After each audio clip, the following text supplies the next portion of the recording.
Hello everybody and welcome back. This is Keep It Real. This is our episode 8 review of Begins Youth. Another great episode. It jumped around a lot in this episode. It jumped around giving you little tidbits of this and that and that and this. This entire episode, the guys were not together. It was so upsetting. And that's why, and once again, like I've been saying since the first episode, they're better together.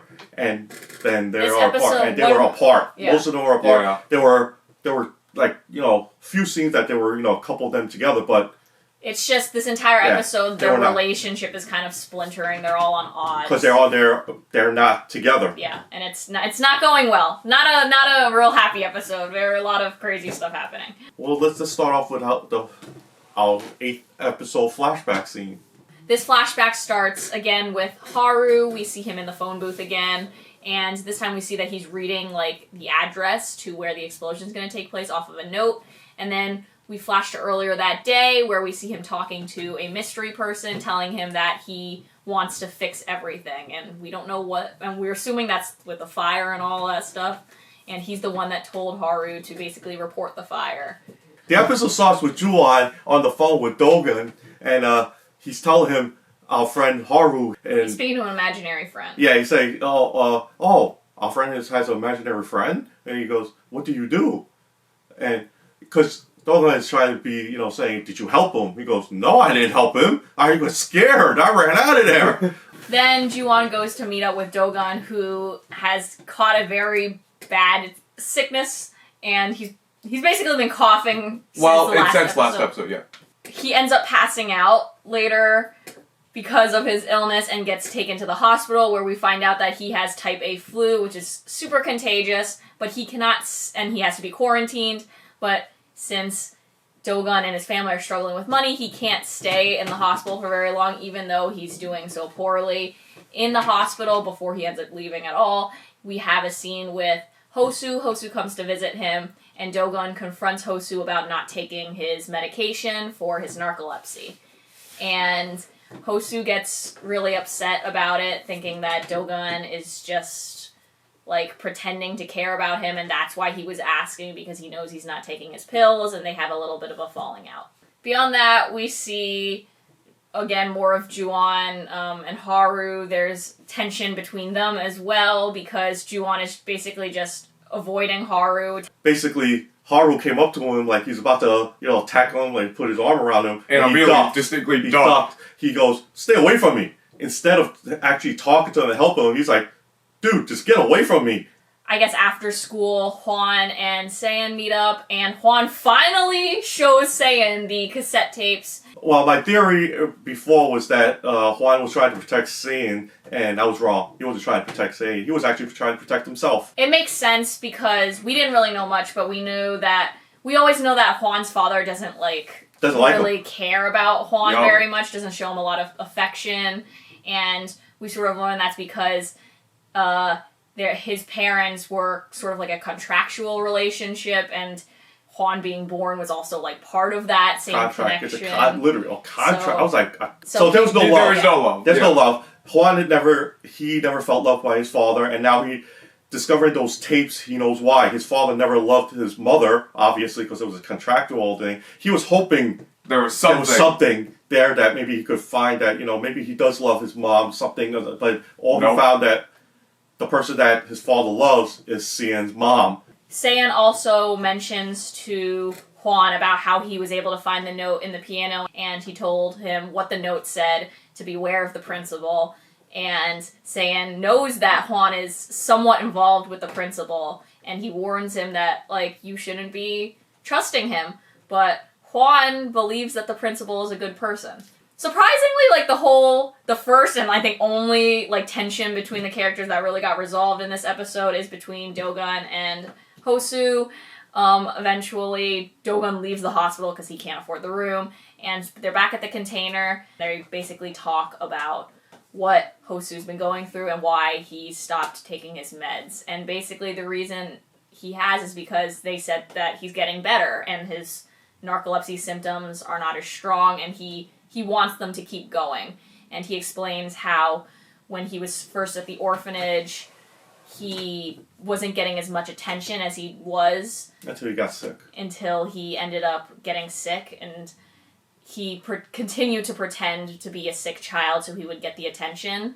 And people would, like, stay by him and worry about him, and that stems from his trauma of being abandoned by his mom. Mm-hmm. He doesn't want to lose the people that are around him, and he's afraid that if he doesn't, like, have these illnesses or injuries, that they're not going to stay around him. Seiyan is, again, searching for more answers, especially now Juan says that he's not going to help him because he, for whatever reason, trusts the principal, and he's continuing to investigate.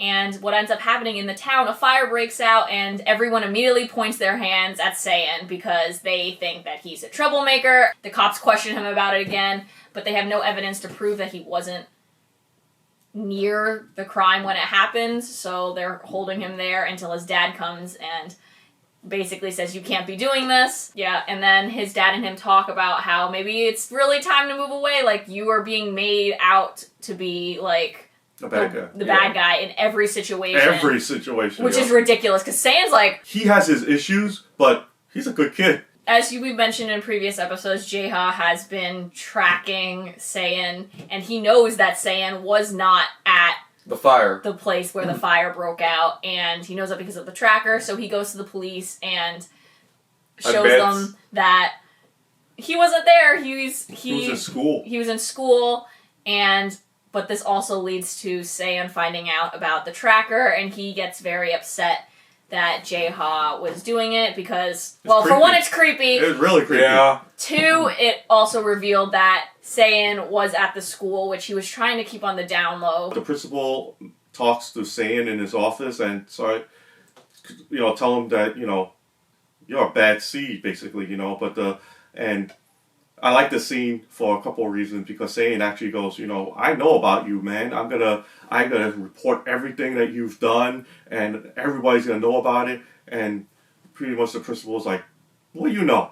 What can you do? Seiyan actually shows the guy the letter that his mom wrote to, like, be careful of the principal. And I'm like, why would you show him that? That's your evidence. But he basically ends up saying that I'm going to even tell Juan's father, Changjun Kim, about you, but the principal doesn't seem too worried about it. Because, like, we said on the last episode, we think that he's got a lot of dirt on Juan's family. Jaeha and Seiyan, after all that, are on their relationship is also on the rocks, as is, like, everyone else in this group. Jaeha is trying to apologize to Seiyan and get him to talk to him and, like, forgive him, but Seiyan's just not having it. He's busy focusing on his own family issues. So he's trying to go talk to Juan's father, but before he can, he ends up getting a text message from Jaeha basically saying that I'm going to kill myself like your mom did. Yeah. He runs to his old family home, the piano academy, and tries to look for Jaeha, but he's not there. Instead, the person that comes out is Jaeha's stepbrother and his stepbrother's two friends. Basically, what happened was that, I don't know how, but the stepbrother tampered with their phones. Yeah, he somehow tricked them to, like, get a different message. It was a little weird. It wasn't really explained. The stepbrother's threatening Seiyan, basically going, oh, the only way that I can hurt Jaeha is through you. Doing whatever he can to get him to fight, but Jaeha's like, let's just go, let's leave. But his brother stops Jaeha from leaving and kicks him and hurts him and basically spits on him. He turned back to help Jaeha back up, and they were going to leave again, but of course the freaking stepbrother keeps running his mouth, and it finally reaches a point where Seiyan snaps and he attacks the stepbrother. And the friends videotape the whole thing. Yeah, because they want to their post entire it on. encounter. That is their plan. Their plan is to let this man beat me up, and I'm gonna record it. And then we'll post it online, and then that will get Seiyan expelled. Seiyan gets to the point where he picks up a brick and is about to hit him, but before he can, Jaeha grabs his arm. Jaeha basically talks to him, going like, it's me, you don't have to do this, just stop. Seiyan starts to lower his hand, and then just as he lowers it again, he lifts it up real quickly again with the brick, and then we cut to a new scene where we see Ju-on and Haru Ju-on spots Haru again talking to his imaginary friend. At a bus stop, right? Yeah. Yup. Ju-on basically throws his ball right at the reflection glass of the bus stop. He broke it. And breaking like the reflection that Haru was talking to and basically going, it's not real, that's not real, your imaginary friend isn't real. And then we cut back to Seiyan and Jaeha and his brother, and we just see Seiyan holding a bloody brick. He drops it, and we see Jaeha on the floor, and That's pretty much it. That's it. So they cut. That's how we end. Yep. And then we have one last clip at the end where we see Juan speaking to the principal, asking him, like, what are you trying to do here? And the principal basically just goes, oh, Seiyan actually knows about this, about how you're, like, taking care of my plant, and how, like, you're cheating on the test and stuff. And he is blackmailing Juan, which is a theory of what I thought was happening with the father, so maybe it is. I'm thinking Juan that as the well. principal actually wants Juan to pretty much turn, like, protect him. Yeah. The principal wants us. No, I definitely and he already think did. that's gonna happen. Because he already told Saiyan that, no, the principal's cool, he's okay. Good hit cliffhanger. Yep. Because we don't know. We don't know anything. Because Ju-on and that scene right there, Ju-on is confronting Haru. But, and Haru's looking at him like, what are you talking about? It could be a hug scene, it could be a fight scene. You don't even know what's going on. The way they're making, the way they edited... It was great editing. The ending, they wanted us to believe that Saiyan hit Jaeha, but I don't know if he would actually do that. No, I don't think he would. Who knows? We don't know. We're going to have to wait till next week, and that's a killer. Beyond that, their relationships are all messed up. Well, not all of them. No, but they're not great. they're trying to show that they're apart. Yeah. Yeah. They're apart, and they're not doing well being apart, which is, There's a lot of tensions going on. I think by between- episode 10, they're all going to come back together. Well, obviously, Episode 10! Hopefully some more happy moments amongst all the tension. There will that be. There will be. They need it because there's a couple more. We know that the tension's gotta diffuse because I hope so. everybody's gotta. This episode. Obviously, they need each other too because Haru is a mess. He's a hot mess. Everyone's help. Now that Hosu is. Hosu needs a hug. Yeah, he Haru needs a hug.